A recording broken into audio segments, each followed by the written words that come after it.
or by calling 1-888-9-TCM-SHOP.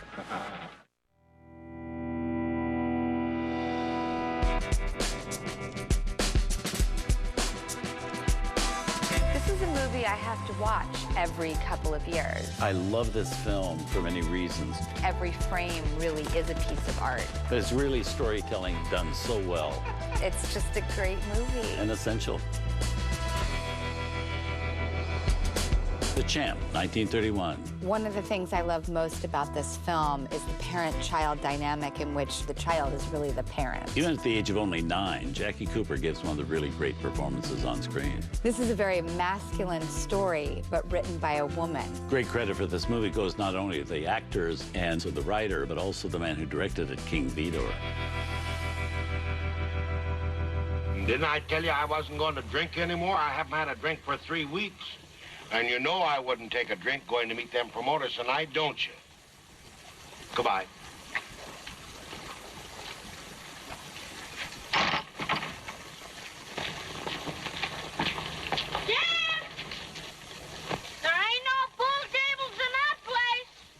The Champ, 1931. We talk about chemistry in films between Myrna Loy and William Powell and Elizabeth Taylor and Richard Burton, etc.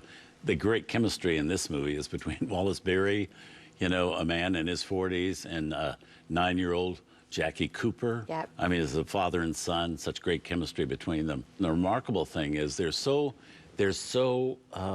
touching together, loving each other so much in this film, is that Wallace Beery didn't like kids at all. Yep. And didn't treat Jackie Cooper well at all. No, he was really tough on him. But again, it shows what great actors they were, both of them. Yeah, I think also whatever their dynamic was really helped push through this feeling you get in the film that Jackie Cooper, although is his son, is really the sort of wronged wife. You know, he does the chores around the apartment, and when Wallace Beery messes up, he comes and like brings him gifts to make it better. Their roles are so amazingly reversed in this. Gosh, why'd you have to go on a binge tonight? Let's let him boil me out. I'm going to be good from now on, Dink. Honest I am. You such a behave, oh, gee whiz. Jackie Cooper is very much the adult, and Wallace Beery is very much the child throughout most of the film. And in accordance with chemistry, I think, and Frances Marion, when she got sent down. That's what's so amazing. Yeah, I think when the opposite sex gives such insight into, you know, not one of their own, it can sometimes work in the best way possible. It can keep this emotional delicacy, but also give perspective like we don't have on ourselves. And I just think this is one of the greatest films ever. I love it so much. We have to give a credit, too, to King Vidor, who directed it. And those wonderful little touches all through. Jackie Cooper trying to help his dad get out of his clothes and take a bow tie and try to get it over his head. Or when they're in bed trying to go to sleep and the dad's drunk and he rolls over and takes all the covers with him.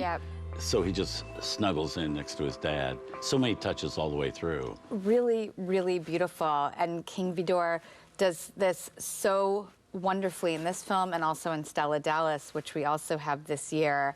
These parental-child relationships that are complex, but never lose their inherent sweetness as well.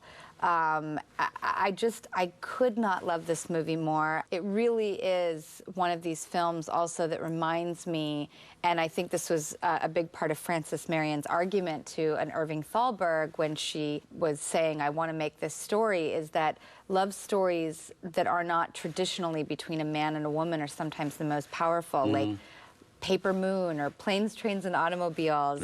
You know, these movies that just make you cry your eyes out, and it isn't the man and woman in love. It's this type of love that almost hits on a totally deeper level because it isn't sexual.